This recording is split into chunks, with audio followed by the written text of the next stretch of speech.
Oui, voter à l'unanimité, et on s'en réjouit aussi parce que c'est des questions, des affaires qui font consensus. Ça passe de projets économiques sur le territoire de Gourbert, notamment dans la zone d'activité de Valcanard, mais aussi également les subventions aux associations, des projets en matière de développement durable, les 50 pas géométriques de ceux qui touchent notamment Rivière-Sens, également des apports en matière de collectif, en matière de récolte, collecte du textile. Donc c'est des projets qui font consensus et aussi la façon aussi de diriger la science permet aussi de donner la parole à tout le monde, d'être consensuel et aussi favoriser la démocratie. Donc c'est l'objet aussi, c'est un lieu éminemment politique, où le débat a lieu très librement, mais aussi on s'accorde sur l'intérêt supérieur qui est Gobert pour voter d'une seule voix, et j'ai envie de dire d'une seule main,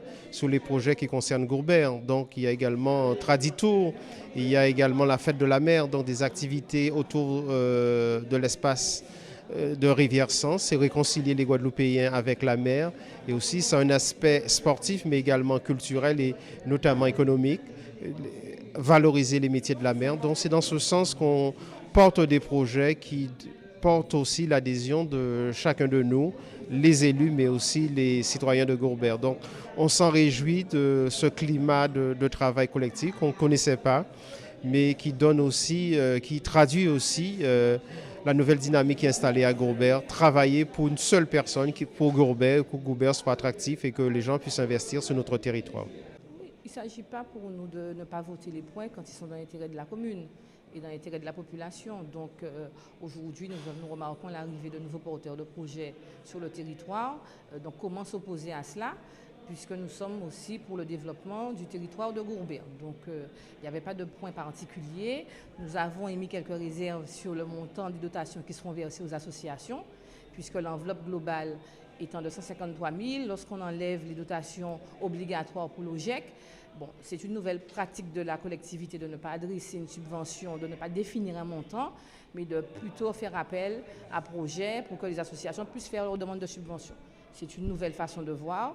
Nous espérons que les associations vont répondre et ça n'aura pas trop de répercussions sur leur fonctionnement, puisque bon, la petite dotation qui était versée aux associations, c'était quand même une dotation qui leur permettait leur fonctionnement. Mais ce que nous avons à déplorer ce soir, malheureusement, c'est que nous avons adressé 2 questions écrites, 2 questions orales au maire. Je me suis absentée pour des raisons, je dirais, naturelles, et donc les questions n'ont pas pu être posées parce que je n'étais pas dans la salle alors que c'était la minorité qui avait posé la question. Il y avait d'autres élus de la minorité. Nous espérons que ces questions seront traitées lors du prochain conseil municipal, puisque c'est un droit démocratique de la minorité de rajouter des points à l'ordre du jour, qu'elles soient posées et répondues.